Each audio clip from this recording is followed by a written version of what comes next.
أعوذ بالله من الشيطان الرجيم. بسم الله الرحمن الرحيم. الحمد لله رب العالمين الرحمن الرحيم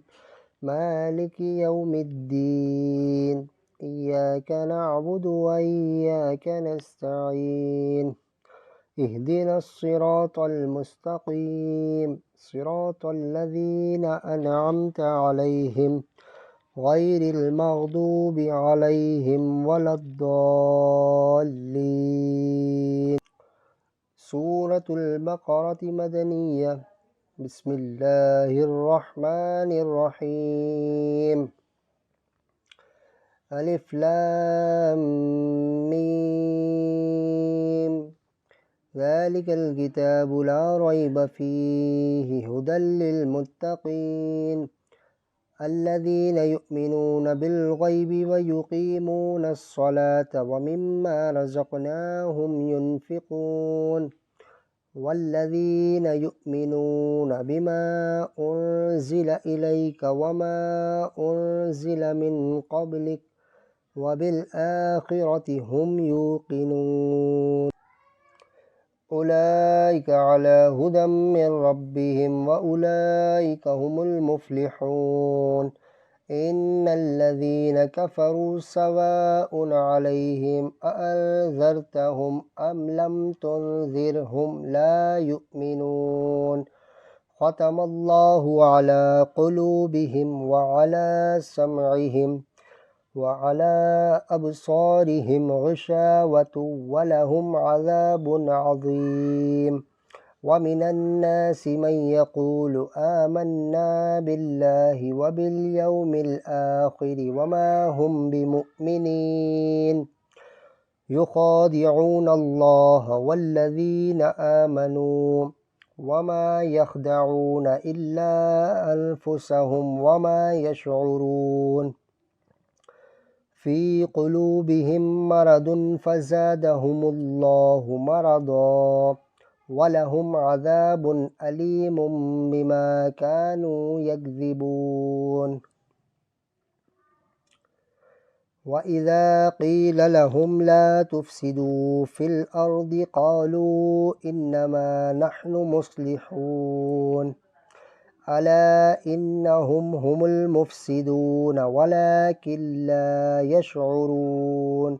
وإذا قيل لهم آمنوا كما آمن الناس قالوا أنؤمن كما آمن السفهاء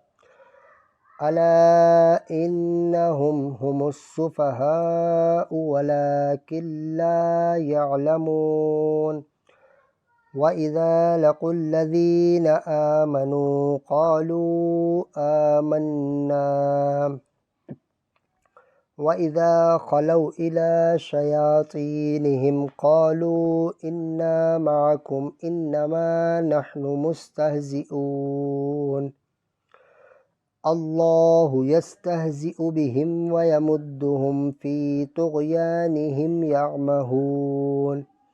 أولئك الذين اشتروا الضلالة بالهدى فما ربحت تجارتهم وما كانوا مهتدين.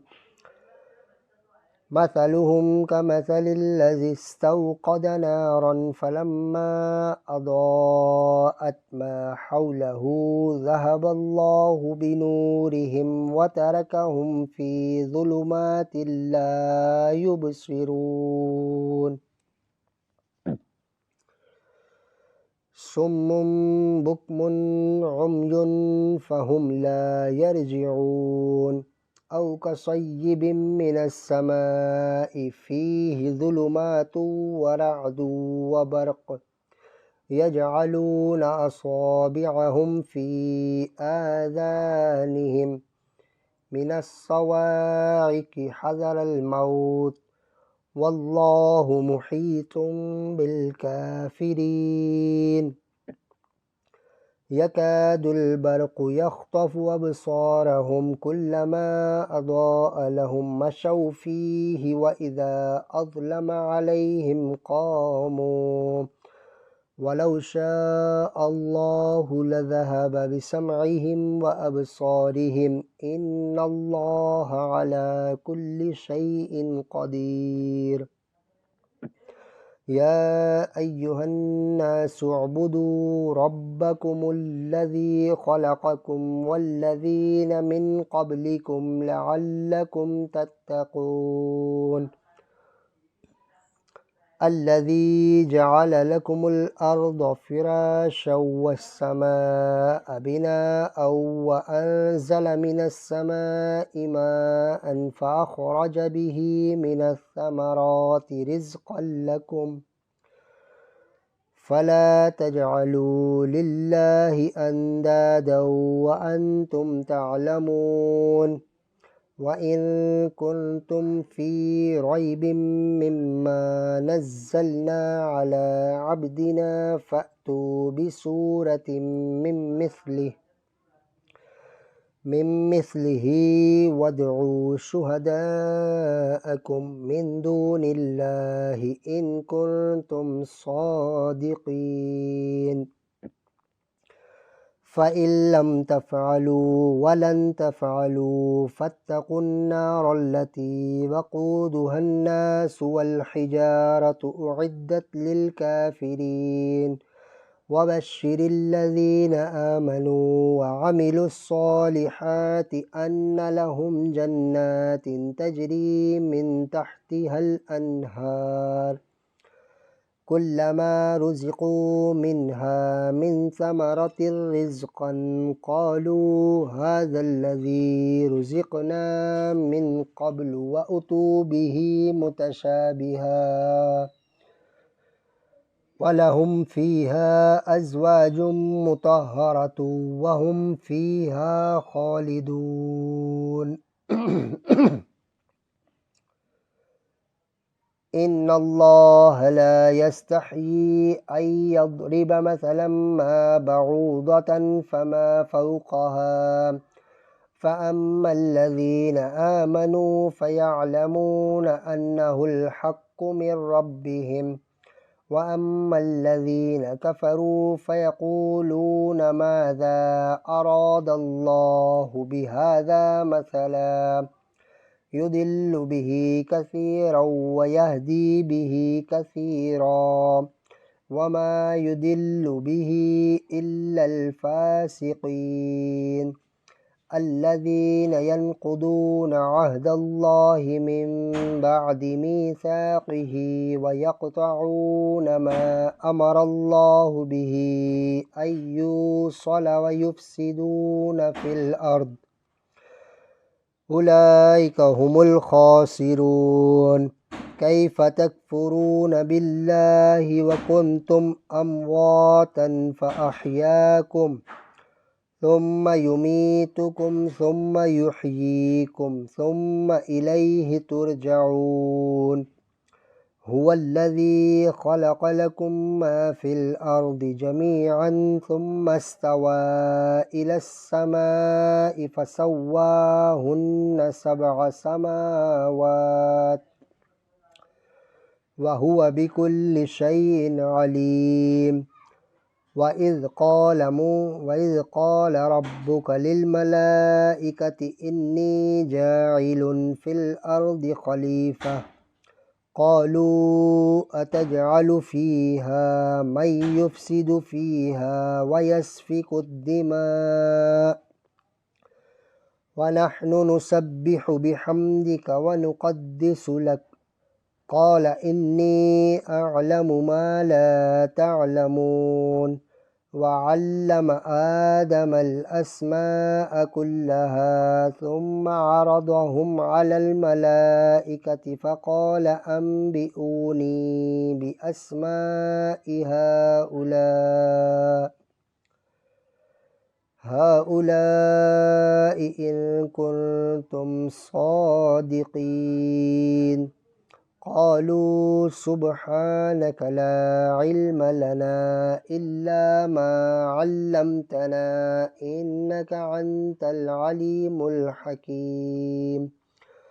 قال يا آدم أنبئهم بأسمائهم فلما أنبأهم بأسمائهم قال ألم أقل لكم إني أعلم غيب السماوات والأرض وأعلم ما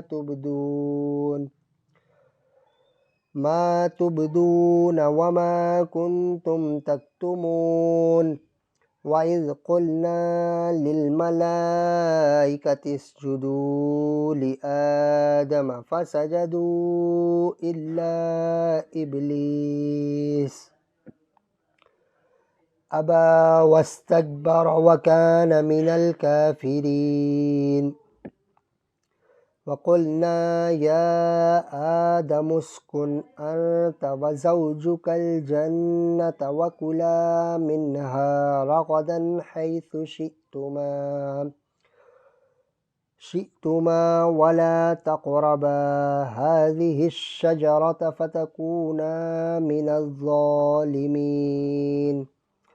فأزلهما الشيطان عنها فأخرجهما مما كانا فيه وقلنا اهبطوا بعضكم لبعض عدو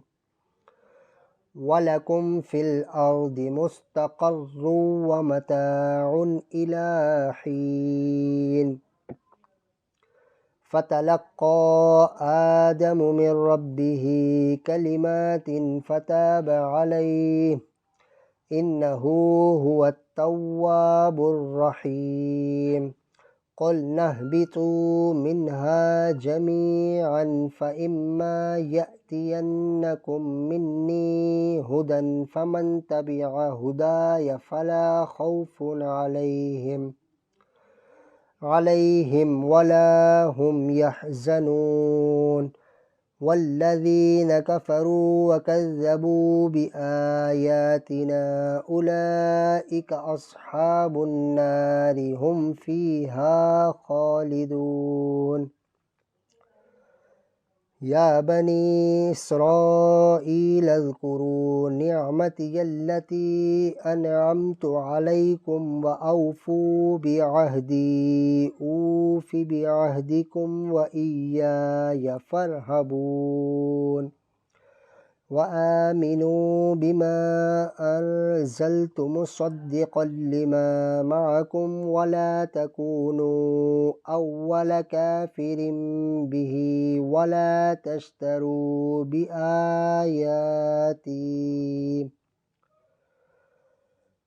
بآياتي ثمنا قليلا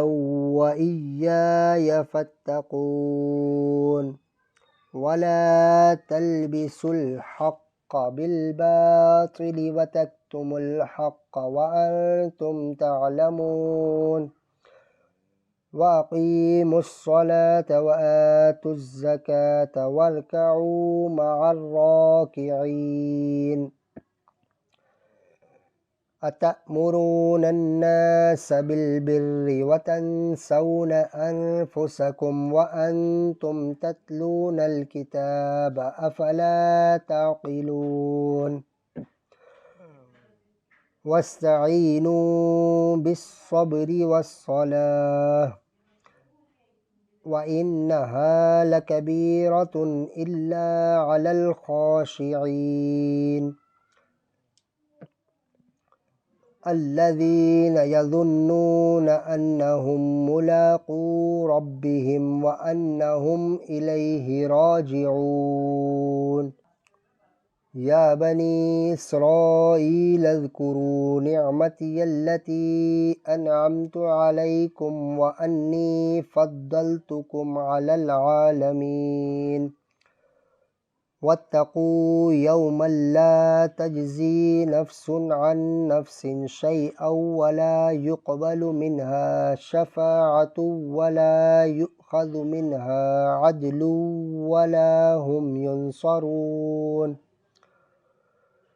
وإذ نجيناكم من آل فرعون يسومونكم سوء العذاب يذبحون أبناءكم ويستحيون نساءكم وفي ذلكم بلاء من ربكم عظيم وإذ فرقنا بكم البحر فأنجيناكم وأغرقنا آل فرعون وأنتم تنظرون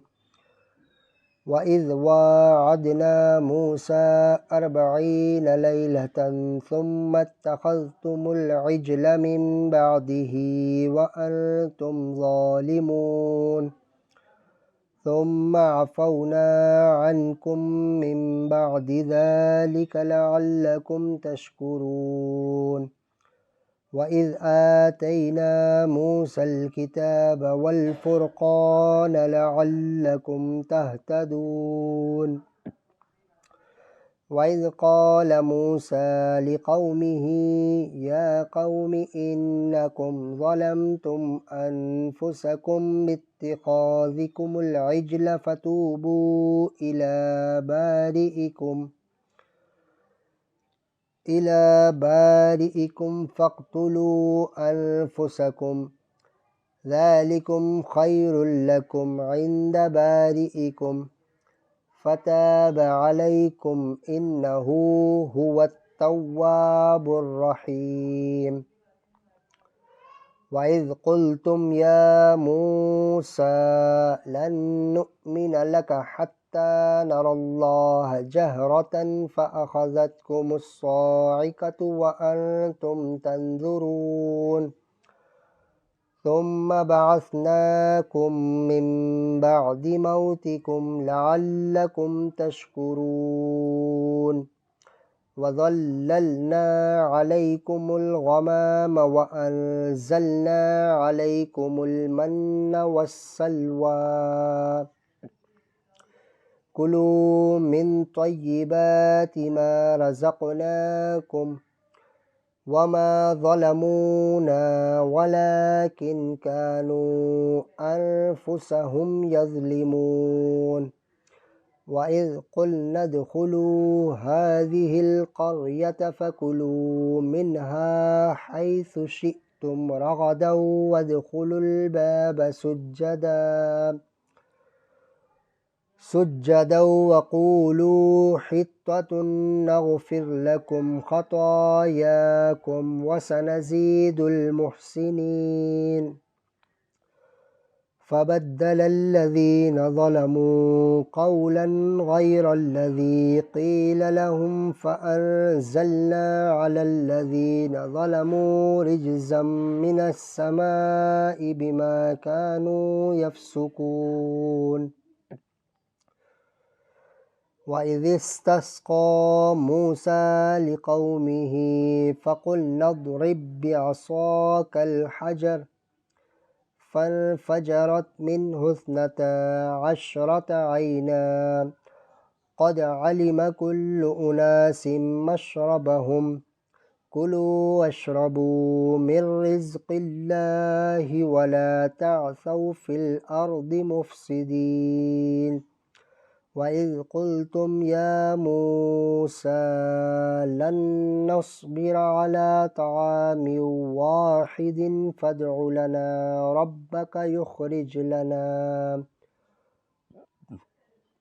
يخرج لنا مما تنبت الأرض من بقلها وكثائها وفومها وعدسها وبصلها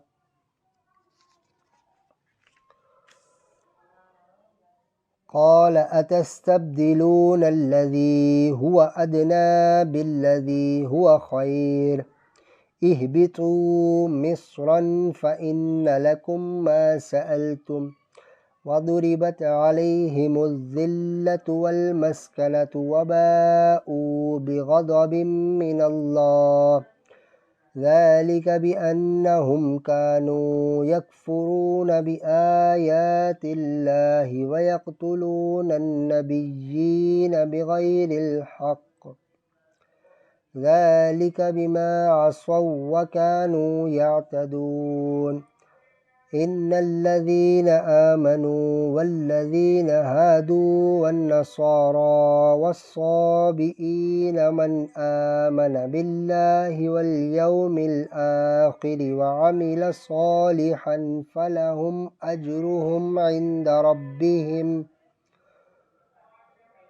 ولا خوف عليهم ولا هم يحزنون وإذ أخذنا ميثاقكم ورفعنا فوقكم الطور خذوا ما آتيناكم بقوة واذكروا ما فيه لعلكم تتقون ثم توليتم من بعد ذلك فلولا فضل الله عليكم ورحمته لكنتم من الخاسرين ولقد علمتم الذين اعتدوا منكم في السبت فقلنا لهم كونوا قردة خاسئين فجعلناها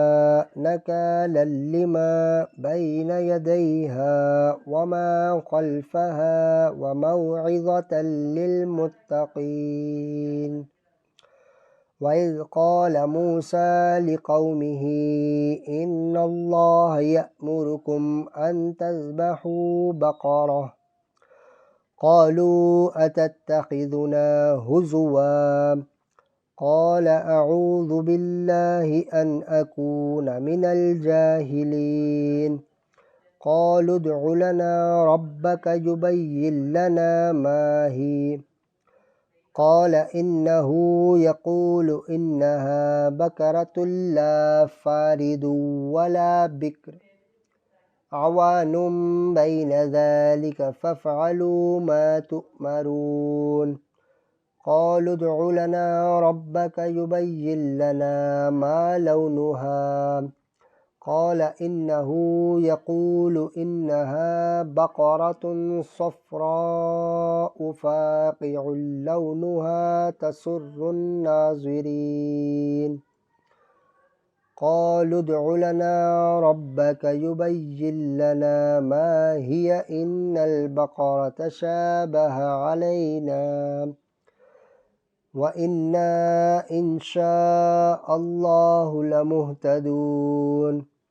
قال إنه يقول إنها بقرة لا ذلول تثير الأرض ولا تسقي الحرث مسلمة لا شية فيها قالوا الآن جئت بالحق فذبحوها وما كادوا يفعلون وإذ قتلتم نفسا فادارأتم فيها والله مخرج ما كنتم تكتمون فقلنا اضربوه ببعضها كذلك يحيي الله الموتى ويريكم آياته لعلكم تعقلون ثم قست قلوبكم من بعد ذلك فهي كالحجارة أو أشد قسوة وإن من الحجارة لما يتفجر منه الأنهار وإن منها لما يشقق فيخرج منه الماء وإن منها لما يهبط من خشية الله وما الله بغافل عما تعملون أفتطمعون أن يؤمنوا لكم وقد كان فريق منهم يسمعون كلام كلام الله ثم يحرفونه من بعد ما عقلوه وهم يعلمون وإذا لقوا الذين آمنوا قالوا آمنا وإذا خلا بعضهم إلى بعض قالوا أتحدثونهم بما فتح الله عليكم ليحاجوكم به عند ربكم أفلا تعقلون أولا يعلمون أن الله يعلم ما يسرون وما يعلنون ومنهم أميون لا يعلمون الكتاب إلا أماني وإن هم إلا يظنون فويل للذين يكتبون الكتاب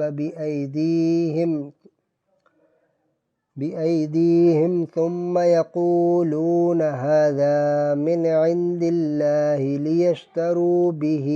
ثمنا قليلا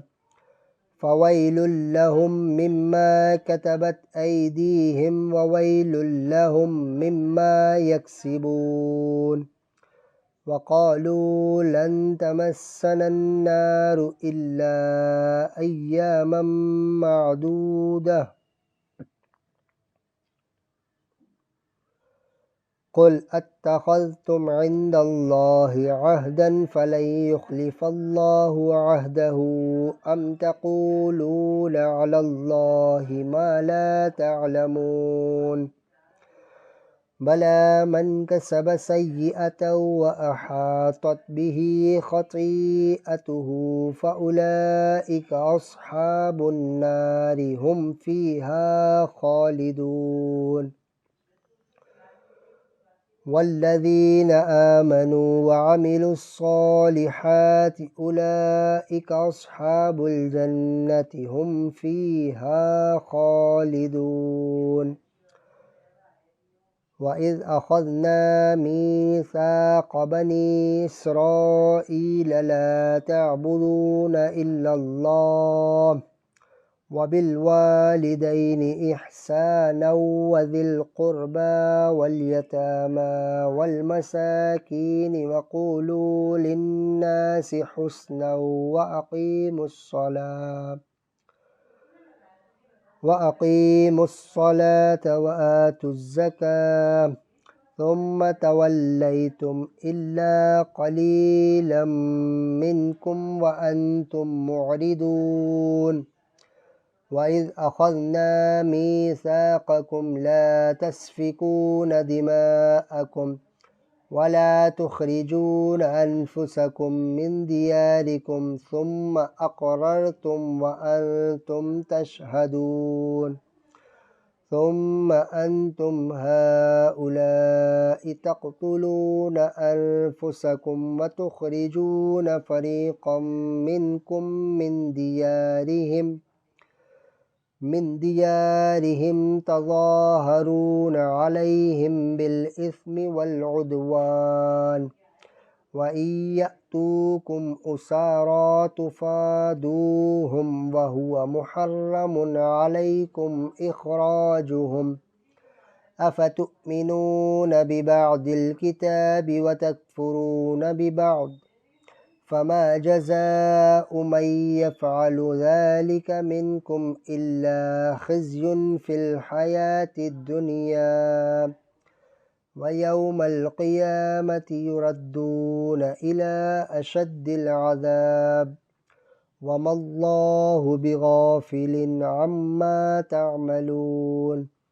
أولئك الذين اشتروا الحياة الدنيا بالآخرة فلا يخفف عنهم العذاب ولا هم ينصرون ولقد آتينا موسى الكتاب وكفينا من بعده بالرسل وآتينا عيسى ابن مريم البينات مريم البينات وأيدناه بروح القدس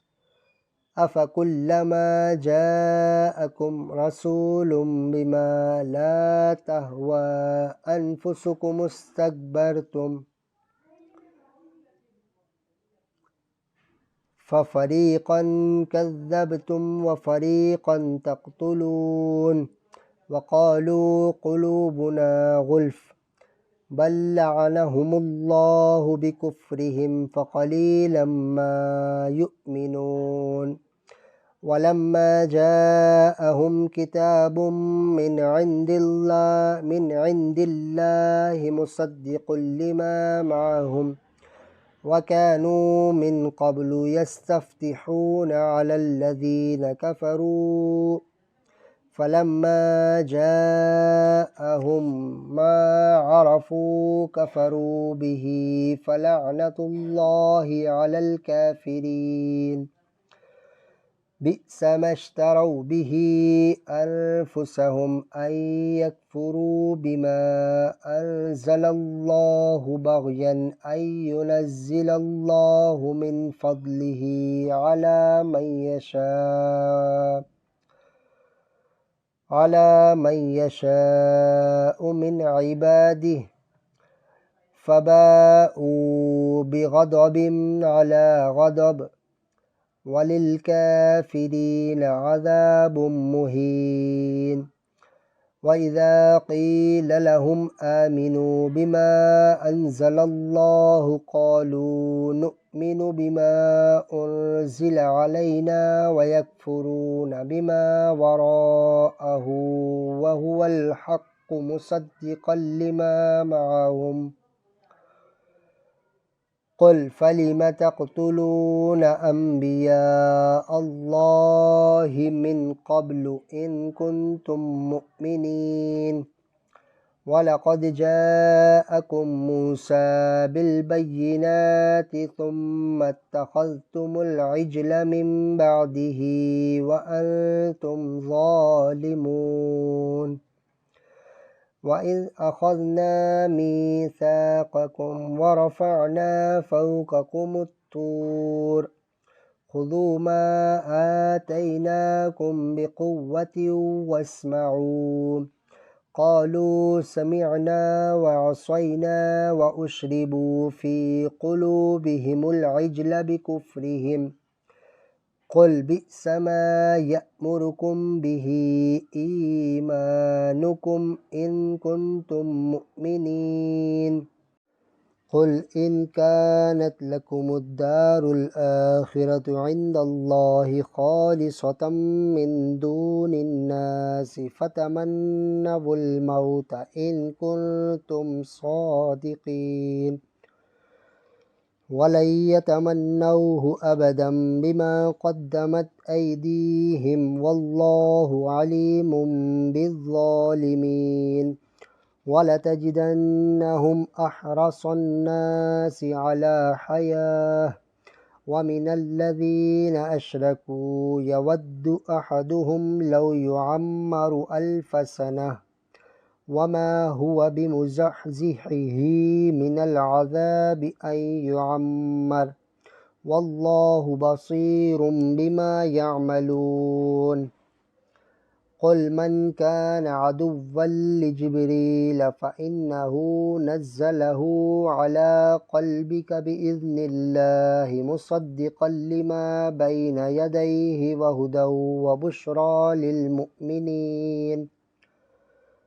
من كان عدوا لله وملائكته ورسله وجبريل وميكال فإن الله عدو للكافرين ولقد أنزلنا إليك آيات بينات وما يكفر بها إلا الفاسقون أو كلما عاهدوا عهدا نبذه فريق منهم بل أكثرهم لا يؤمنون ولما جاءهم نبذه فريق منهم بل أكثرهم لا يؤمنون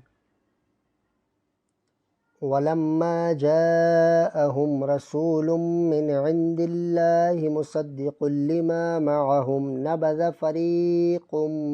من الذين أوتوا الكتاب كتاب الله وراء ظهورهم كأنهم لا يعلمون واتبعوا ما تتلو الشياطين على ملك سليمان وما كفر سليمان ولكن الشياطين كفروا يعلمون الناس السحر وما أنزل على الملكين ببابل هاروت وماروت وما يعلمان من أحد حتى يقولا إنما نحن فتنة فلا تكفر فيتعلمون منهما ما يفرقون به بين المرء وزوجه وما هم بضارين به من أحد إلا بإذن الله ويتعلمون ما يضرهم ولا ينفعهم ولقد علموا لمن اشتراه ما له في الآخرة من خلاق ولبئس ما شروا به أنفسهم لو كانوا يعلمون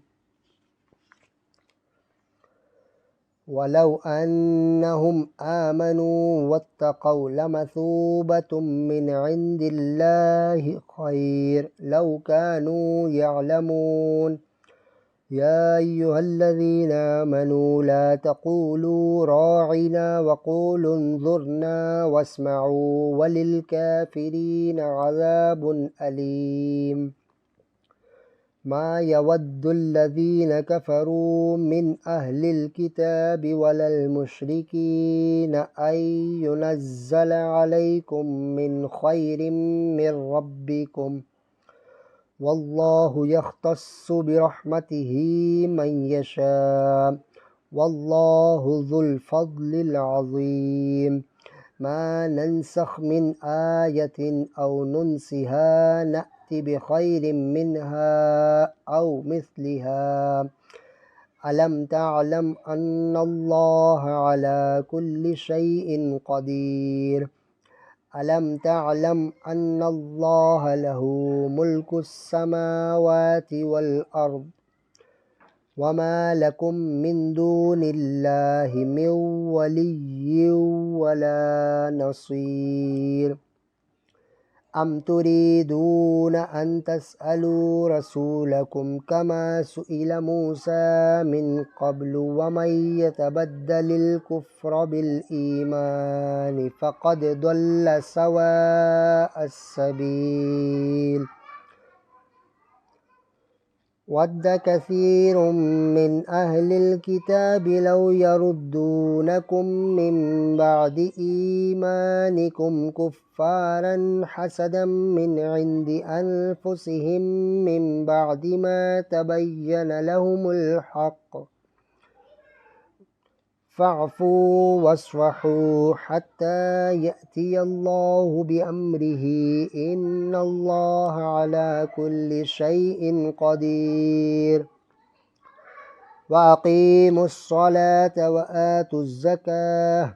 وما تقدموا لأنفسكم من خير تجدوه عند الله إن الله بما تعملون بصير وقالوا لن يدخل الجنة إلا من كان هودا أو نصارى تلك أمانيهم قل هاتوا برهانكم إن كنتم صادقين بلى من أسلم وجهه لله وهو محسن فله أجره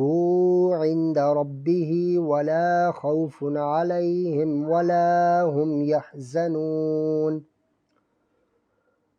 وقالت اليهود ليست النصارى على شيء وقالت النصارى ليست اليهود على شيء وهم يتلون الكتاب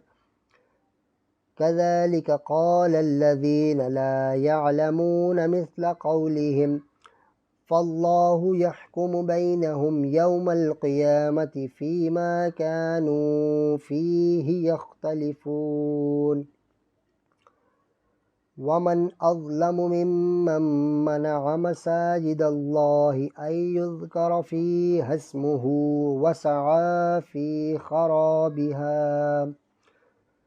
أولئك ما كان لهم أن يدخلوها إلا خائفين لهم في الدنيا خزي ولهم في الآخرة عذاب عظيم ولله المشرق والمغرب فأينما تولوا فثم وجه الله إن الله واسع عليم وقالوا اتخذ الله ولدا سبحانه بل له ما في السماوات والأرض كل له قانتون بديع السماوات والأرض وإذا قضى أمرا فإنما يقول له كن فيكون وقال الذين لا يعلمون لولا يكلمنا الله أو تأتينا آية كذلك قال الذين من قبلهم مثل قولهم تشابهت قلوبهم قد بينا الآيات لقوم يوقنون إنا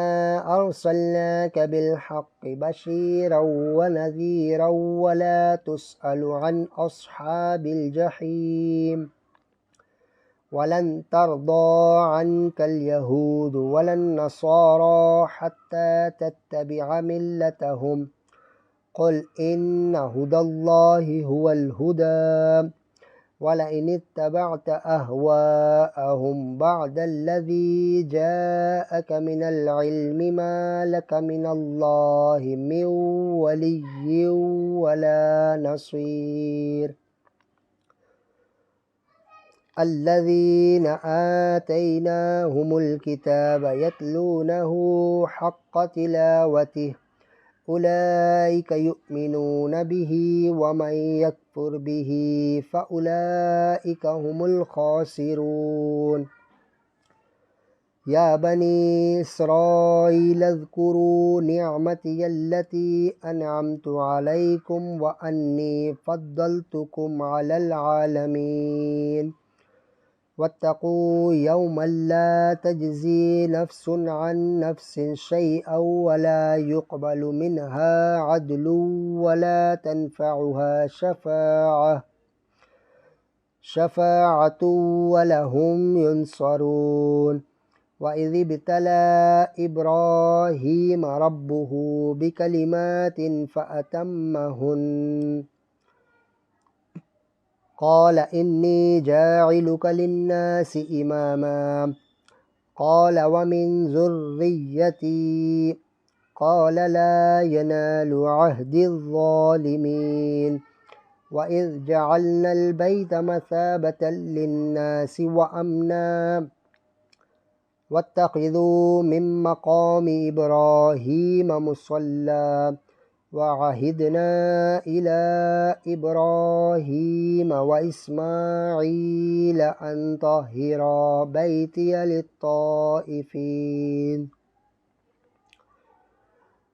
للطائفين والعاكفين والركع السجود وإذ قال إبراهيم رب اجعل هذا بلدا آمنا وارزق أهله من الثمرات من آمن منهم بالله واليوم الآخر قال ومن كفر فأمتعه قليلا ثم أضطره إلى عذاب النار وبئس المصير وإذ يرفع إبراهيم القواعد من البيت وإسماعيل ربنا تقبل منا إنك أنت السميع العليم ربنا واجعلنا مسلمين لك ومن ذريتنا أمة مسلمة لك وأرنا مناسكنا وتب علينا إنك أنت التواب الرحيم ربنا وابعث فيهم رسولا منهم يتلو عليهم آياتك ويعلمه الكتاب والحكمة ويزكيهم إنك أنت العزيز الحكيم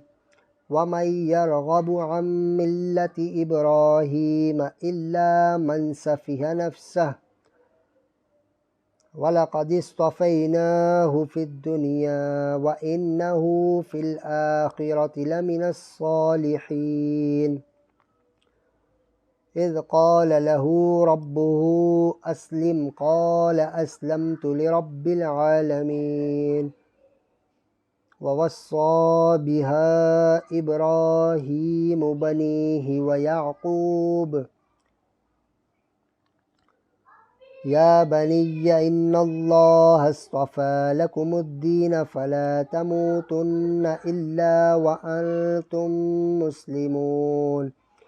أم كنتم شهداء إذ حضر يعقوب الموت إذ قال لبنيه ما تعبدون من بعدي قالوا نعبد إلهك وإله آبائك إبراهيم وإسماعيل وإسحاق إلها واحدا ونحن له مسلمون تلك أمة قد خلت لها ما كسبت ولكم ما كسبتم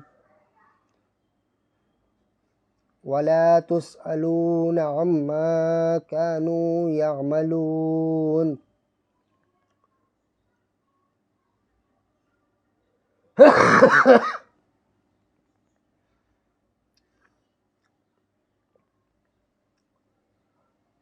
وقالوا كونوا هودا أو نصارى تهتدوا قل بل ملة إبراهيم حنيفا وما كان من المشركين قولوا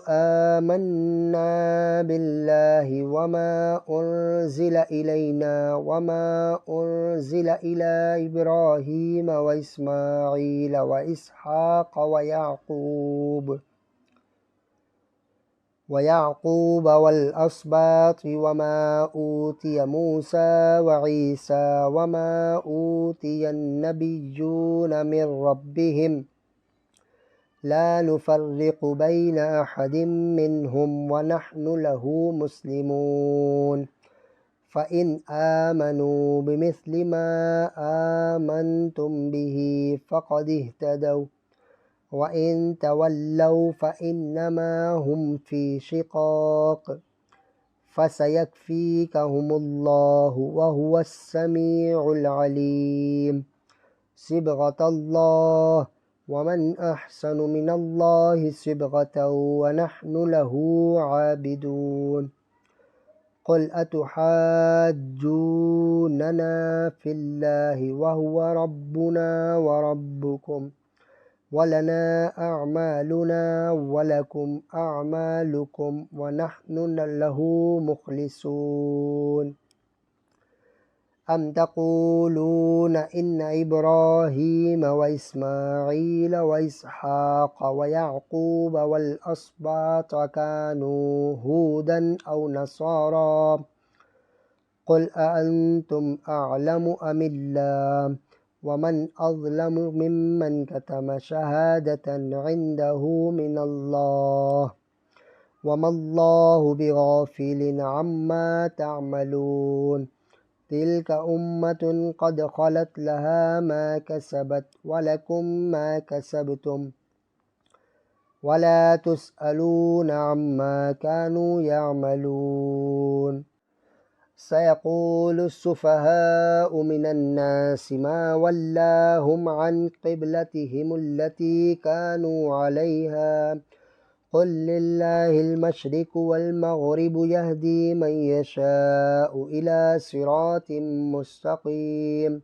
وكذلك جعلناكم أمة وسطا لتكونوا شهداء على الناس ويكون الرسول عليكم شهيدا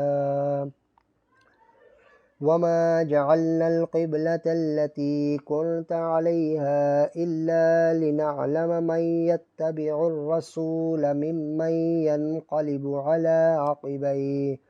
وإن كانت لكبيرة إلا على الذين هدى الله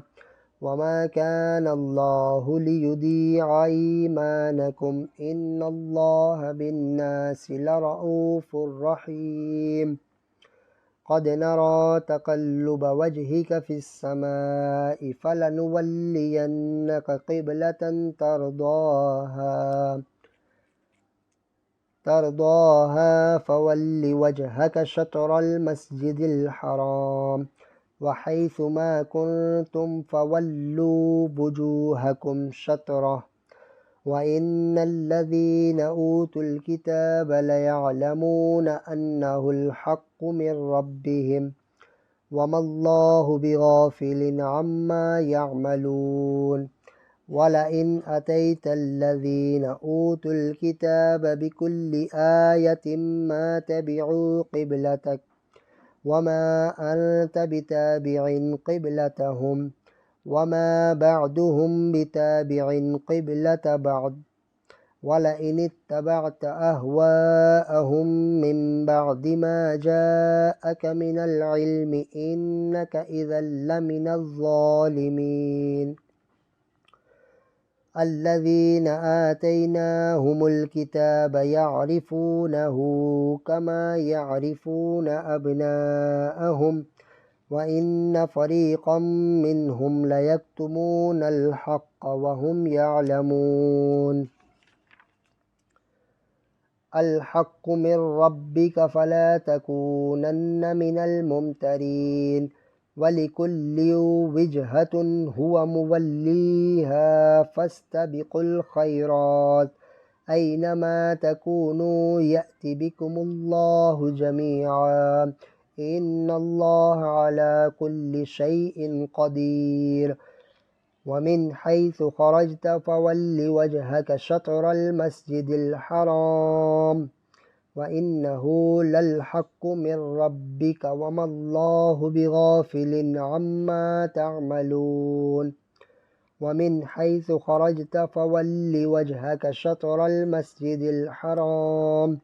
وحيث ما كنتم فولوا وجوهكم شطره لئلا يكون للناس عليكم حجة إلا الذين ظلموا منهم فلا تخشوهم واخشوني ولأتم نعمتي عليكم ولعلكم تهتدون كما أرسلنا فيكم رسولا منكم يتلو عليكم آياتنا ويزكيكم ويعلمكم الكتاب والحكمة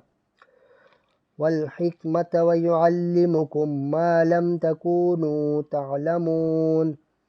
فاذكروني أذكركم واشكروا لي ولا تكفرون يا أيها الذين آمنوا استعينوا بالصبر والصلاة إن الله مع الصابرين ولا تقولوا لمن يقتل في سبيل الله أموات بل أحياء ولكن لا تشعرون ولنبلونكم بشيء من الخوف والجوع ونقص من الأموال والأنفس والثمرات وبشر الصابرين الذين إذا أصابتهم مصيبة قالوا إنا لله وإنا إليه راجعون أولئك عليهم صلوات من ربهم ورحمة وأولئك هم المهتدون إن الصفا والمروة من شعائر الله فمن حج البيت أو اعتمر فلا جناح عليه أن يطوف بهما ومن تطوع خيرا فإن الله شاكر عليم إن الذين يكتمون ما أنزلنا من البينات والهدى من بعد ما بيناه للناس في الكتاب أولئك يلعنهم الله ويلعنهم اللاعنون إلا الذين تابوا وأصلحوا وبينوا فأولئك أتوب عليهم وأنا التواب الرحيم إن الذين كفروا وماتوا وهم كفار أولئك عليهم لعنة الله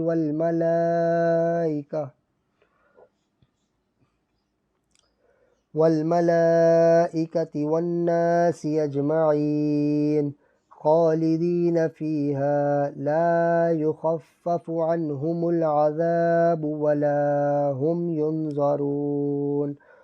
وإلهكم إله واحد لا إله إلا هو الرحمن الرحيم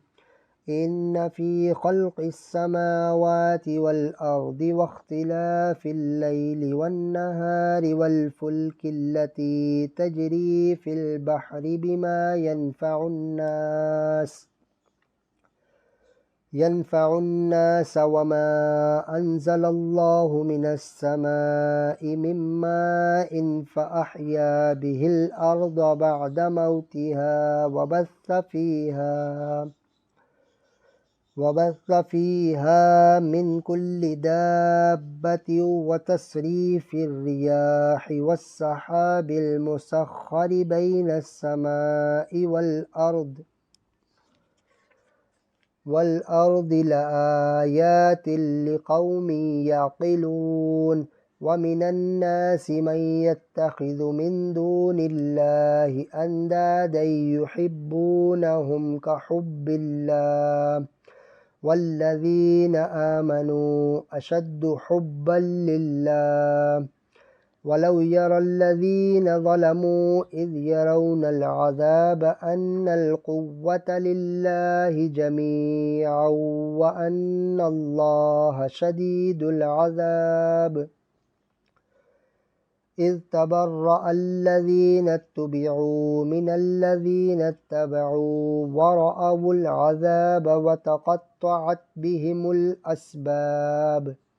وقال الذين اتبعوا لو أن لنا كرة فنتبرأ منهم كما تبرأوا منا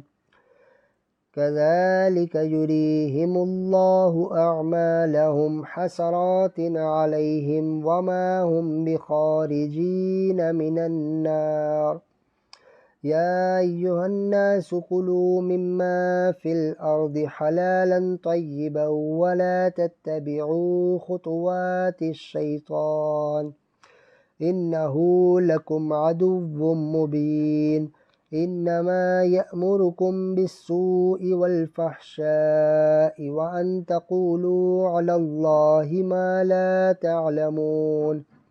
وإذا قيل لهم اتبعوا ما أنزل الله قالوا بل نتبع ما ألفينا عليه آباءنا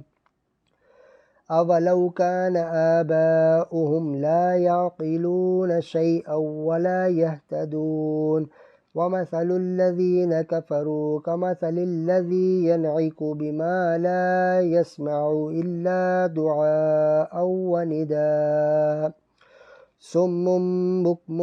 عمي فهم لا يعقلون يا أيها الذين آمنوا كلوا من طيبات ما رزقناكم واشكروا لله إن كنتم إياه تعبدون إنما حرم عليكم الميتة والدم ولحم الخنزير وما أهل به لغير الله فمن اضطر غير باغ ولا عاد فلا إثم عليه إن الله غفور رحيم إن الذين يكتمون ما أنزل الله من الكتاب ويشترون به ثمنا قليلا أولئك ما يأكلون في بطونهم إلا النار ولا يكلمهم الله يوم القيامة ولا يزكيهم ولهم عذاب أليم أولئك الذين اشتروا الضلالة بالهدى والعذاب بالمغفرة فما أصبرهم على النار ذلك بأن الله نزل الكتاب بالحق وإن الذين اختلفوا في الكتاب لفي شقاق بعيد ليس البر أن تولوا وجوهكم قبل المشرق والمغرب ولكن البر من آمن بالله واليوم الآخر والملائكة والكتاب والنبيين وآتى المال على حبه ذوي القربى واليتامى والمساكين وابن السبيل والسائلين وفي الرقاب وأقام الصلاة وآتى الزكاة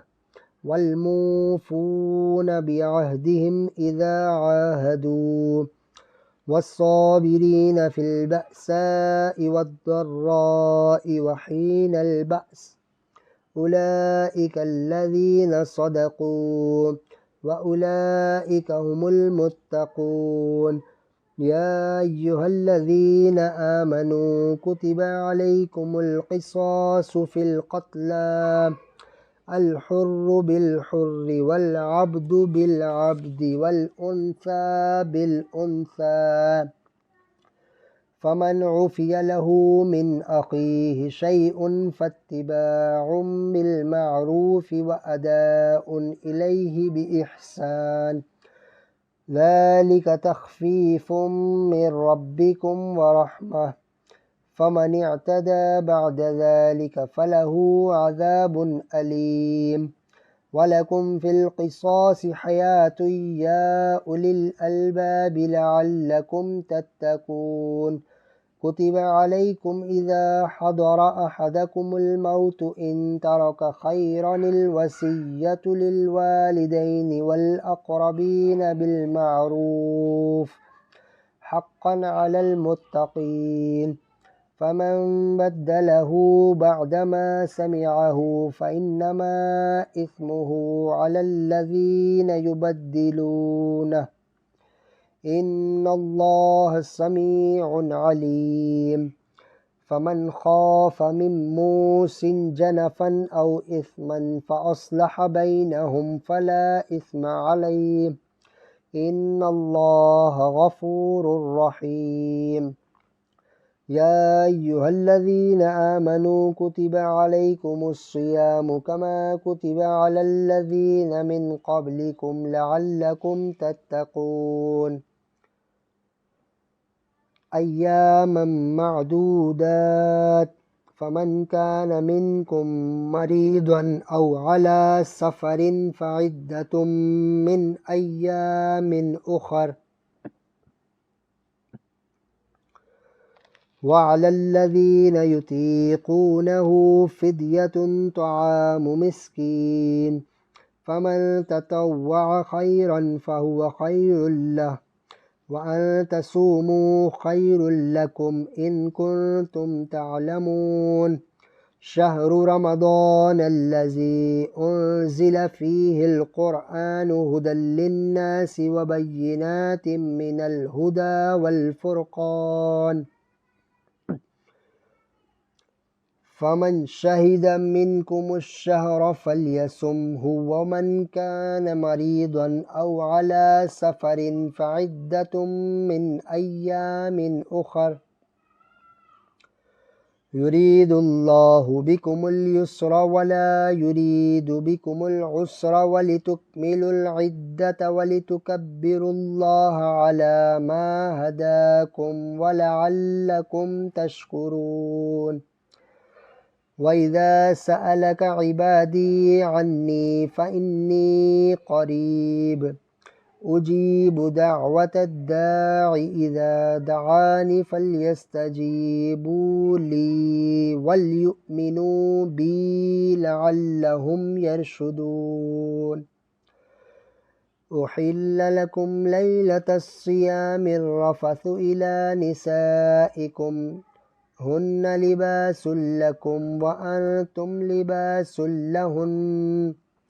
علم الله أنكم كنتم تختانون أنفسكم فتاب عليكم وعفى عنكم فالآن باشروهن وابتغوا ما كتب الله لكم وكلوا واشربوا حتى يتبين لكم الخيط الأبيض من الخيط الأسود من الفجر ثم أتموا الصيام إلى الليل ولا تباشروهن وأنتم عاكفون في المساجد تلك حدود الله فلا تقربوها كذلك يبين الله آياته للناس لعلهم يتقون ولا تأكلوا أموالكم بينكم بالباطل وتدلوا بها إلى الحكام لتأكلوا فريقا من أموال الناس بالإثم وأنتم تعلمون يسألونك عن الأهلة قل هي مواقيت للناس والحج وليس البر بأن تأتوا البيوت من ظهورها ولكن البر من اتقى وأتوا البيوت من أبوابها واتقوا الله لعلكم تفلحون وقاتلوا في سبيل الله الذين يقاتلونكم ولا تعتدوا إن الله لا يحب المعتدين واقتلوهم حيث ثقفتموهم وأخرجوهم من حيث أخرجوكم والفتنة أشد من القتل ولا تقاتلوهم عند المسجد الحرام حتى يقاتلوكم فيه فإن قاتلوكم فاقتلوهم كذلك جزاء الكافرين فإن انتهوا فإن الله غفور رحيم وقاتلوهم حتى لا تكون فتنة ويكون الدين لله فإن انتهوا فلا عدوان إلا على الظالمين الشهر الحرام بالشهر الحرام والحرمات قصاص فمن اعتدى عليكم فاعتدوا عليه بمثل ما اعتدى عليكم واتقوا الله واعلموا أن الله مع المتقين وأنفقوا في سبيل الله ولا تلقوا بأيديكم إلى التهلكة وأحسنوا إن الله يحب المحسنين وأتموا الحج والعمرة لله فإن أحصرتم فما استيسر من الهدي ولا تحلقوا رؤوسكم حتى يبلغ الهدي محله فمن كان منكم مريضا أو به أذى من رأسه ففدية من صيام أو صدقة أو نسك فإذا أمنتم فمن تمتع بالعمرة إلى الحج فما استيسر من الهدي فمن لم يجد فصيام 3 أيام في الحج و7 إذا رجعتم تلك 10 كاملة ذلك لمن لم يكن أهله حاضر المسجد الحرام واتقوا الله واعلموا أن الله شديد العقاب الحج أشهر معلومات فمن فرض فيهن الحج فلا رفث ولا فسوق ولا جدال في الحج وما تفعلوا من خير يعلمه الله وتزودوا فإن خير الزاد التقوى واتقون يا أولي الألباب ليس عليكم جناح أن تبتغوا فضلا من ربكم فإذا أفضتم من عرفات فاذكروا الله عند المشعر الحرام واذكروه كما هداكم وإن كنتم من قبله لمن الضالين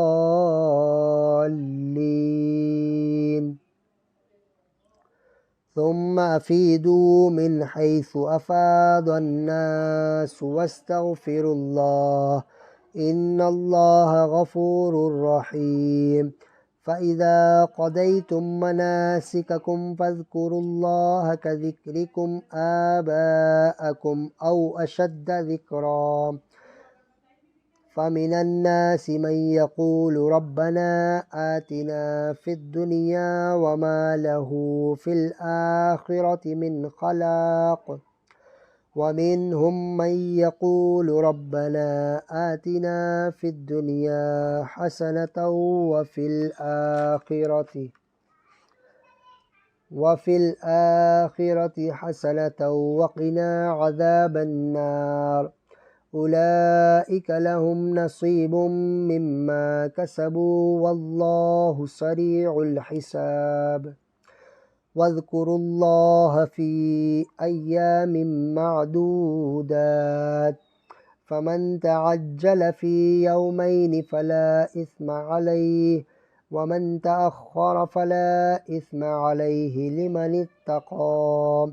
واتقوا الله واعلموا أنكم إليه تحشرون ومن الناس من يعجبك قوله في الحياة الدنيا ويشهد الله على ما في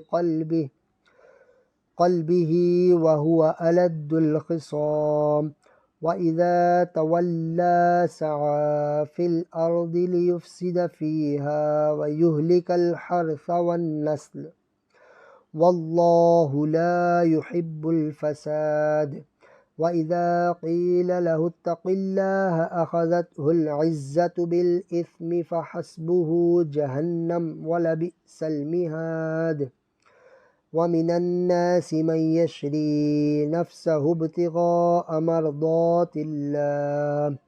والله رؤوف بالعباد يا أيها الذين آمنوا ادخلوا في السلم كافة ولا تتبعوا خطوات الشيطان إنه لكم عدو مبين فإن زللتم من بعد ما جاءتكم البينات فاعلموا أن الله عزيز حكيم. هل ينظرون إلا أن يأتيهم الله في ظلل من الغمام والملائكة وقضي الأمر وإلى الله ترجع الأمور. سل بني إسرائيل كم آتيناهم من آية بينة ومن يبدل نعمة الله من بعد ما جاءته فإن الله شديد العقاب. زين للذين كفروا الحياة الدنيا ويسخرون من الذين آمنوا والذين اتقوا فوقهم يوم القيامة والله يرزق من يشاء بغير حساب. كان الناس أمة واحدة فبعث الله النبيين مبشرين ومنذرين وأنزل معهم الكتاب بالحق ليحكم بين الناس فيما اختلفوا فيه وما اختلف فيه إلا الذين أوتوه من بعد ما جاءتهم البينات بغيا بينهم فهدى الله الذين آمنوا لما اختلفوا فيه من الحق بإذنه والله يهدي من يشاء إلى صراط مستقيم. أم حسبتم أن تدخلوا الجنة ولما يأتكم مثل الذين خلوا من قبلكم مستهم البأساء والضراء وزلزلوا حتى يقول الرسول والذين آمنوا معه متى نصر الله ألا إن نصر الله قريب. يسألونك ماذا ينفقون قل ما أنفقتم من خير فللوالدين والأقربين واليتامى والمساكين وابن السبيل وما تفعلوا من خير فإن الله به عليم. كتب عليكم القتال وهو كره لكم وعسى أن تكرهوا شيئا وهو خير لكم وعسى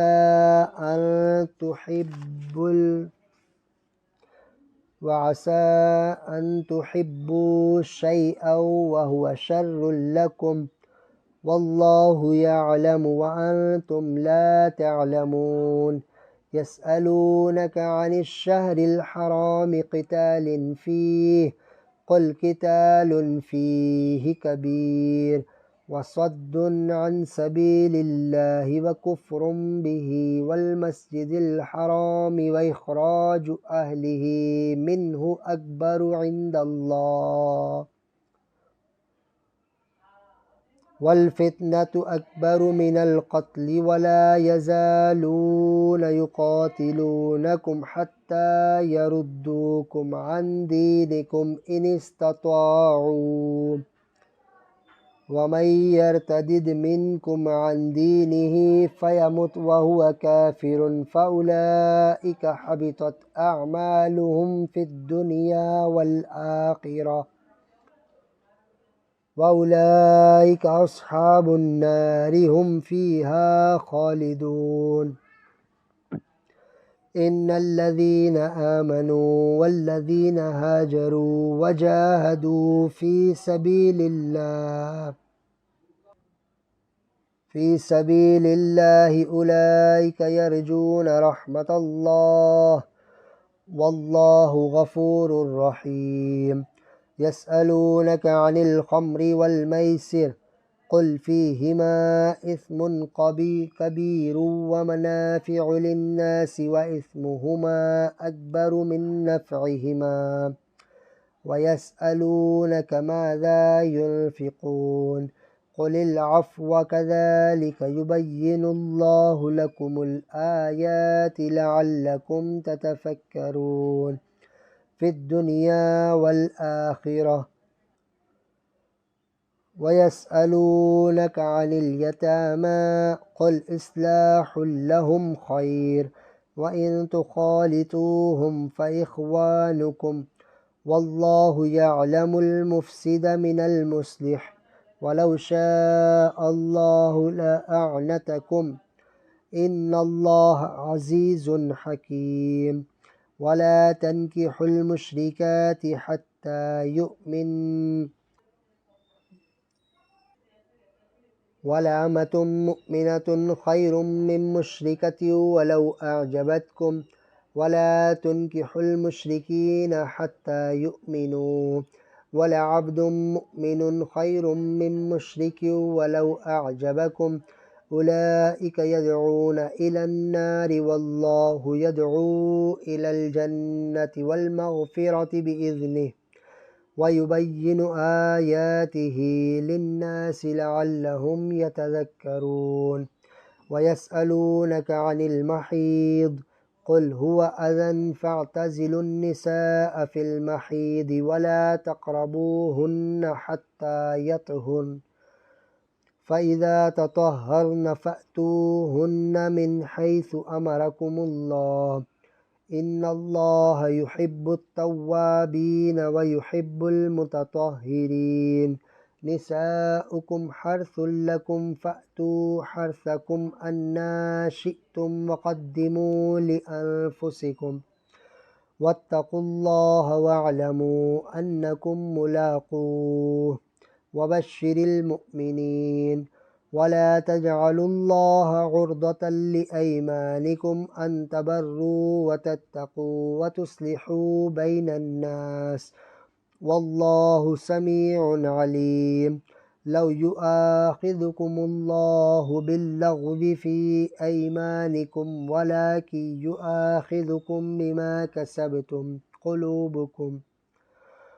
والله غفور حليم للذين يؤلون من نسائهم تربص 4 أشهر فإن فاءوا فإن الله غفور رحيم وإن عزموا الطلاق فإن الله سميع عليم والمطلقات يتربصن بأنفسهن 3 قروء ولا يحل لهن أن يكتمن ما خلق الله في أرحامهن إن كن يؤمن بالله واليوم الآخر وبعولتهن أحق بردهن في ذلك إن أرادوا إصلاحا ولهن مثل الذي عليهن بالمعروف وللرجال عليهن درجة والله عزيز حكيم الطلاق 2 مرتان فإمساك بمعروف أو تسريح بإحسان ولا يحل لكم أن تأخذوا مما آتيتموهن شيئا إلا أن يخافا ألا يقيما حدود الله فإن خفتم ألا يقيما حدود الله فلا جناح عليهما فيما افتدت به تلك حدود الله فلا تعتدوها ومن يتعد حدود الله فأولئك هم الظالمون فإن طلقها فلا تحل له من بعد حتى تنكح زوجا غيره فإن طلقها فلا جناح عليهما أن يتراجعا إن ظنا أن يقيما حدود الله وتلك حدود الله يبينها لقوم يعقلون لقوم يعلمون وإذا طلقتم النساء فبلغن أجلهن فأمسكوهن بمعروف أو سرحوهن بمعروف ولا تمسكوهن ضرارا لتعتدوا ومن يفعل ذلك فقد ظلم نفسه ولا تتخذوا آيات الله هزوا واذكروا نعمة الله عليكم وما أنزل عليكم من الكتاب والحكمة يعظكم به واتقوا الله واعلموا أن الله بكل شيء عليم وإذا طلقتم النساء فبلغن أجلهن فلا تعدلوهن أن ينكحن أزواجهن إذا تراضوا بينهم بالمعروف ذلك يوعظ به من كان منكم يؤمن بالله واليوم الآخر ذلكم أزكى لكم وأطهر والله يعلم وأنتم لا تعلمون والوالدات يرضعن أولادهن حولين كاملين لمن أراد أن يتم الرضاعة وعلى المولود له رزقهن وكسوتهن بالمعروف لا تكلف نفس إلا وسعها لا تضار والدة بولدها ولا مولود له بولده وعلى الوارث مثل ذلك فإن أراد فصالا عن تراض منهما وتشاور فلا جناح عليهما وإن أردتم أن تسترضعوا أولادكم فلا جناح عليكم إذا سلمتم ما آتيتم بالمعروف واتقوا الله واعلموا أن الله بما تعملون بصير والذين يتوفون منكم ويذرون أزواجا يتربصن بأنفسهن 4 أشهر وعشرا فإذا بلغن أجلهن فلا جناح عليكم فيما فعلن في أنفسهن بالمعروف والله بما تعملون خبير ولا جناح عليكم فيما عرضتم به من خطبة النساء أو أكننتم في أنفسكم علم الله أنكم ستذكرونهن ولكن لا تواعدوهن سرا إلا أن تقولوا قولا معروفا ولا تعزموا عقدة النكاح حتى يبلغ الكتاب أجله واعلموا أن الله يعلم ما في أنفسكم فاحذروه واعلموا أن الله غفور حليم لا جناح عليكم إن طلقتم النساء ما لم تمسوهن أو تفرضوا لهن فريضة ومتعوهن على الموسع قدره وعلى المقتر قدره متاعا بالمعروف حقا على المحسنين وإن طلقتموهن من قبل أن تمسوهن وقد فرضتم لهن فريضة فنصف ما فرضتم إلا أن يعفون أو يعفو الذي بيده عقدة النكاح وأن تعفوا أقرب للتقوى ولا تنسوا الفضل بينكم إن الله بما تعملون بصير حافظوا على الصلوات والصلاة الوسطى وقوموا لله قانتين فإن خفتم فرجالا أو ركبانا فإذا أمنتم فاذكروا الله كما علمكم ما لم تكونوا تعلمون والذين يتوفون منكم ويذرون أزواجا وصية لأزواجهم متاعا إلى الحول غير إخراج فإن خرجن فلا جناح عليكم فيما فعلن في أنفسهن من معروف والله عزيز حكيم وللمطلقات متاع بالمعروف حقا على المتقين كذلك يبين الله لكم آياته لعلكم تعقلون ألم تر إلى الذين خرجوا من ديارهم وهم ألوف حذر الموت فقال لهم الله موتوا ثم أحياهم إن الله لذو فضل على الناس ولكن أكثر الناس لا يشكرون وقاتلوا في سبيل الله واعلموا أن الله سميع عليم من ذا الذي يقرض الله قرضا حسنا فيضاعفه له أضعافا كثيرة والله يقبض ويبسط وإليه ترجعون ألم تر إلى الملأ من بني إسرائيل من بعد موسى إذ قالوا لنبي له مبعث لنا ملكا نقاتل في سبيل الله قال هل عسيتم إن كتب عليكم القتال ألا تقاتلوا قالوا وما لنا ألا نقاتل في سبيل الله وقد أخرجنا من ديارنا وأبنائنا فلما كتب عليهم القتال تولوا إلا قليلا منهم والله عليم بالظالمين وقال لهم نبيهم إن الله قد بعث لكم طالوت ملكا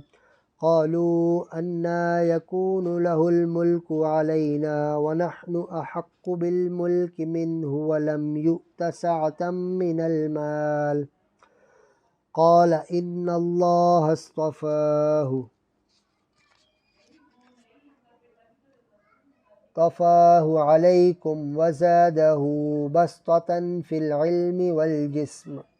والله يؤتي ملكه من يشاء والله واسع عليم وقال لهم نبيهم إن آية ملكه أن يأتيكم التابوت فيه سكينة من ربكم وبقية مما ترك آل موسى وآل هارون تحمله الملائكة إن في ذلك لآية لكم إن كنتم مؤمنين فلما فصل طالوت بالجنود قال إن الله مبتليكم بنهر فمن شرب منه فليس مني ومن لم يطعمه فإنه مني إلا من اغترف غرفة بيده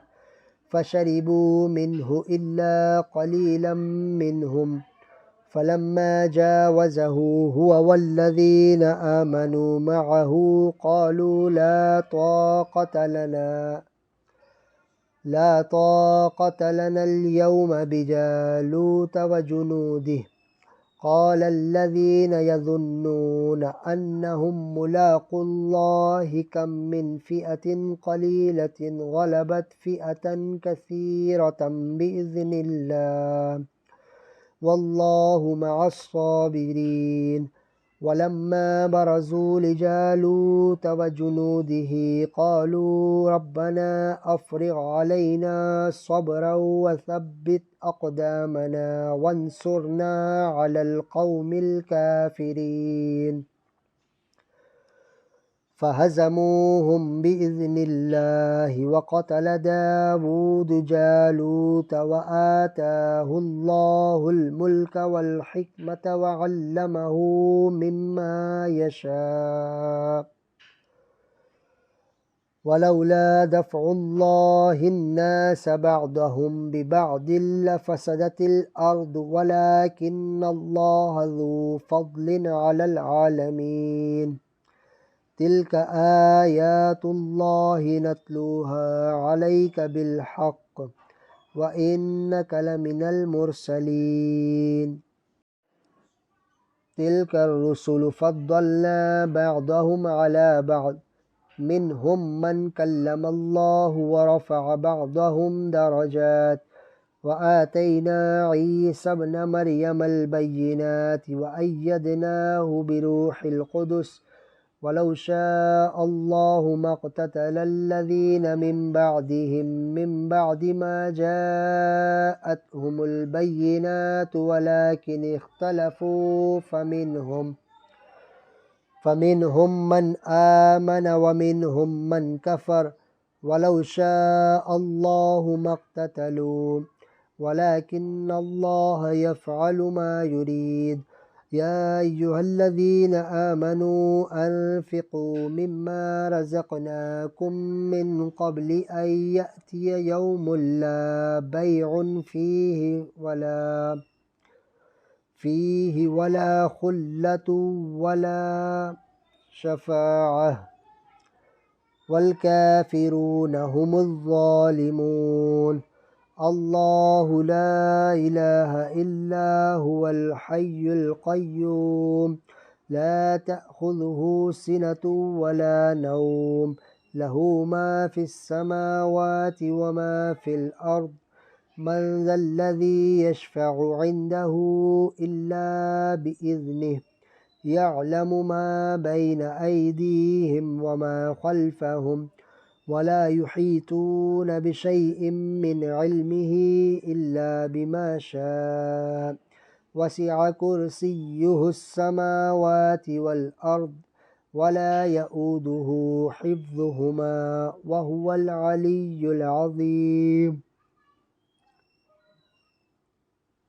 لا إكراه في الدين قد تبين الرشد من الغي فمن يكفر بالطاغوت ويؤمن بالله فقد استمسك بالعروة الوثقى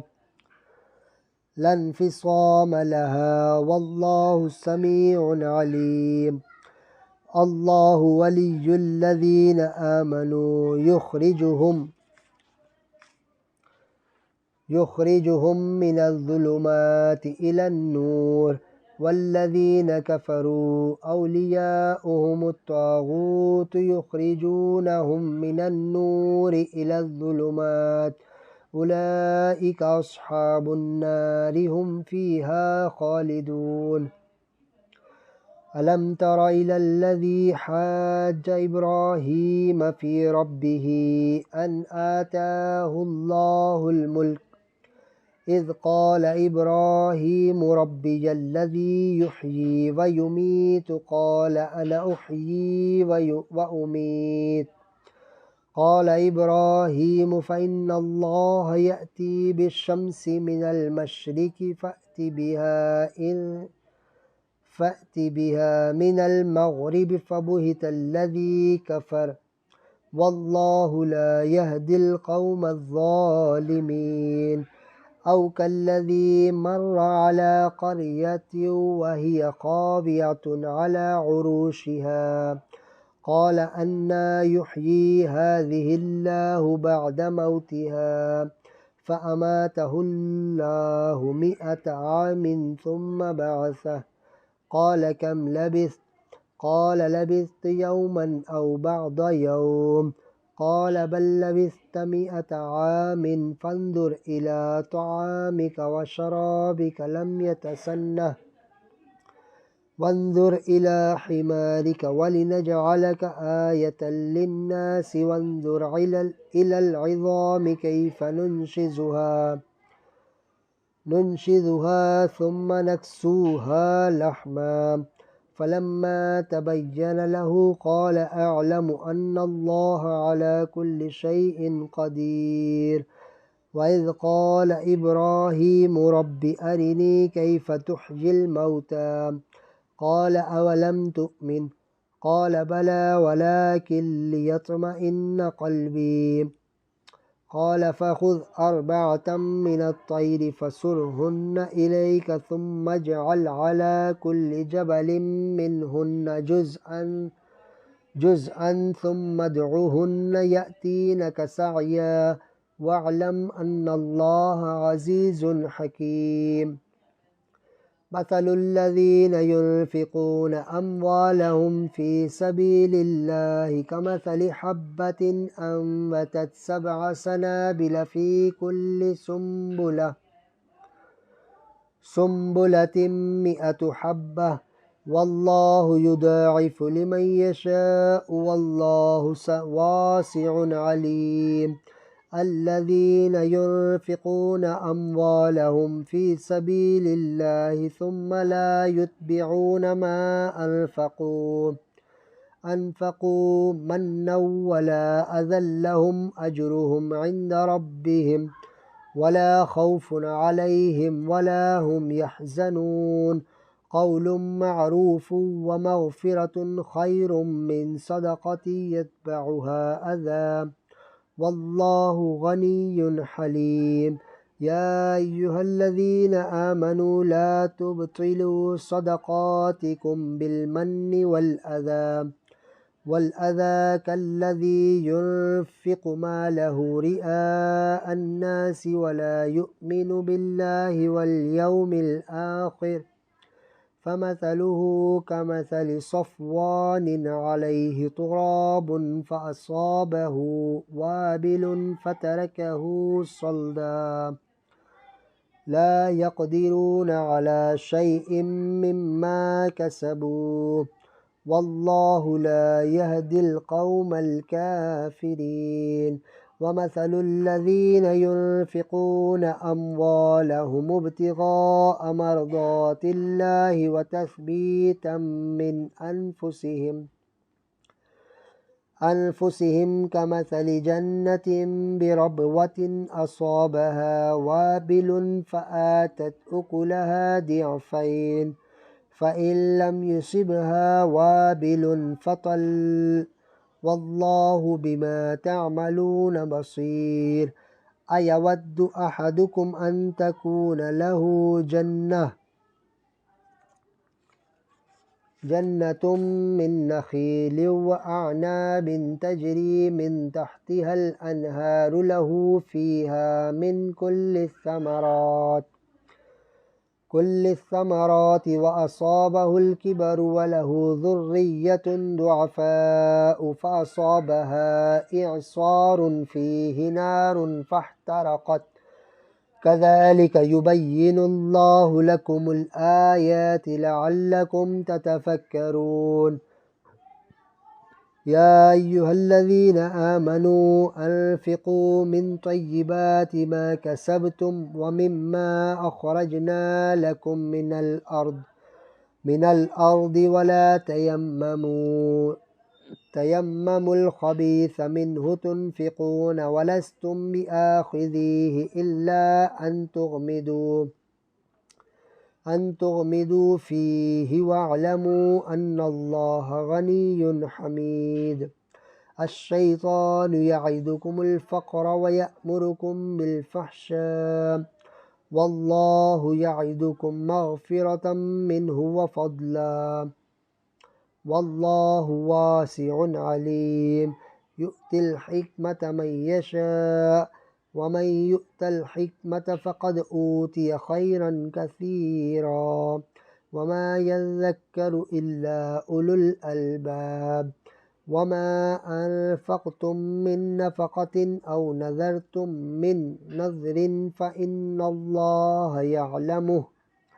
وما للظالمين من أنصار إن تبدوا الصدقات فنعما هي وإن تخفوها وتؤتوها الفقراء فهو خير لكم ويكفر عنكم من سيئاتكم والله بما تعملون خبير ليس عليك هداهم ولكن الله يهدي من يشاء وما تنفقوا من خير فلأنفسكم وما تنفقون إلا ابتغاء وجه الله وما تنفقوا من خير يوفى إليكم وأنتم لا تظلمون للفقراء الذين أحصروا في سبيل الله لا يستطيعون ضربا في الأرض يحسبهم الجاهل أغنياء من التعفف تعرفهم بسيماهم لا يسألون الناس إلحافا وما تنفقوا من خير فإن الله به عليم الذين ينفقون أموالهم بالليل والنهار سرا وعلانية فلهم أجرهم عند ربهم ولا خوف عليهم ولا هم يحزنون الذين يأكلون الربا لا يقومون إلا كما يقوم الذي يتخبطه الشيطان من المس ذلك بأنهم قالوا إنما البيع مثل الربا وأحل الله البيع وحرم الربا فمن جاءه موعظة من ربه فانتهى فله ما سلف وأمره إلى الله ومن عاد فأولئك أصحاب النار هم فيها خالدون يمحق الله الربا ويربي الصدقات والله لا يحب كل كفار أثيم إن الذين آمنوا وعملوا الصالحات وأقاموا الصلاة وآتوا الزكاة لهم أجرهم عند ربهم ولا خوف عليهم ولا هم يحزنون يا أيها الذين آمنوا اتقوا الله وذروا ما بقي من الربا إن كنتم مؤمنين فإن لم تفعلوا فأذنوا بحرب من الله ورسوله وإن تبتم فلكم رؤوس أموالكم لا تظلمون ولا تظلمون وإن كان ذو عسرة فنظرة إلى ميسرة وأن تصدقوا خير لكم إن كنتم تعلمون واتقوا يوما ترجعون فيه إلى الله ثم توفى كل نفس ما كسبت وهم لا يظلمون يا أيها الذين آمنوا إذا تداينتم بدين إلى أجل مسمى فاكتبوه وليكتب بينكم كاتب بالعدل ولا يأب كاتب أن يكتب كما علمه الله فليكتب وليملل الذي عليه الحق وليتق الله ربه ولا يبخس منه شيئا فإن كان الذي عليه الحق سفيها أو ضعيفا أو لا يستطيع أن يمل هو فليملل وليه بالعدل واستشهدوا شهيدين من رجالكم فإن لم يكونا رجلين فرجل وامرأتان ممن ترضون من الشهداء أن تضل إحداهما فتذكر إحداهما الأخرى ولا يأبى الشهداء إذا ما دعوا ولا تسأموا أن تكتبوه صغيرا أو كبيرا إلى أجله ذلكم أقسط عند الله وأقوم للشهادة وأدنى ألا ترتابوا إلا أن تكون تجارة حاضرة تديرونها بينكم فليس عليكم جناح ألا تكتبوها وأشهدوا إذا تبايعتم ولا يضار كاتب ولا شهيد وإن تفعلوا فإنه فسوق بكم واتقوا الله ويعلمكم الله والله بكل شيء عليم وإن كنتم على سفر ولم تجدوا كاتبا فرهان مقبوضة فإن أمن بعضكم بعضا فليؤد الذي اؤتمن أمانته وليتق الله ربه ولا تكتموا الشهادة ومن يكتمها فإنه آثم قلبه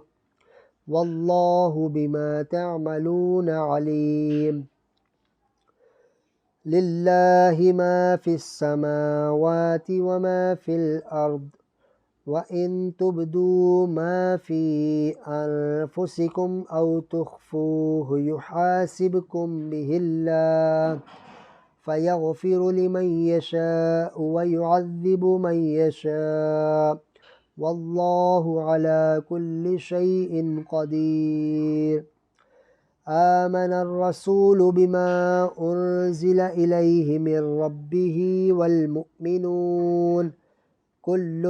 آمن بالله وملائكته وكتبه ورسله لا نفرق بين أحد من رسله وقالوا سمعنا وأطعنا غفرانك ربنا وإليك المصير لا يكلف الله نفسا إلا وسعها لها ما كسبت وعليها ما اكتسبت ربنا لا تؤاخذنا إن نسينا أو أخطأنا ربنا ولا تحمل علينا إصرا كما حملته على الذين من قبلنا ربنا ولا تحملنا ما لا طاقة لنا به واعف عنا واغفر لنا وارحمنا أنت مولانا فانصرنا على القوم الكافرين صدق الله العظيم.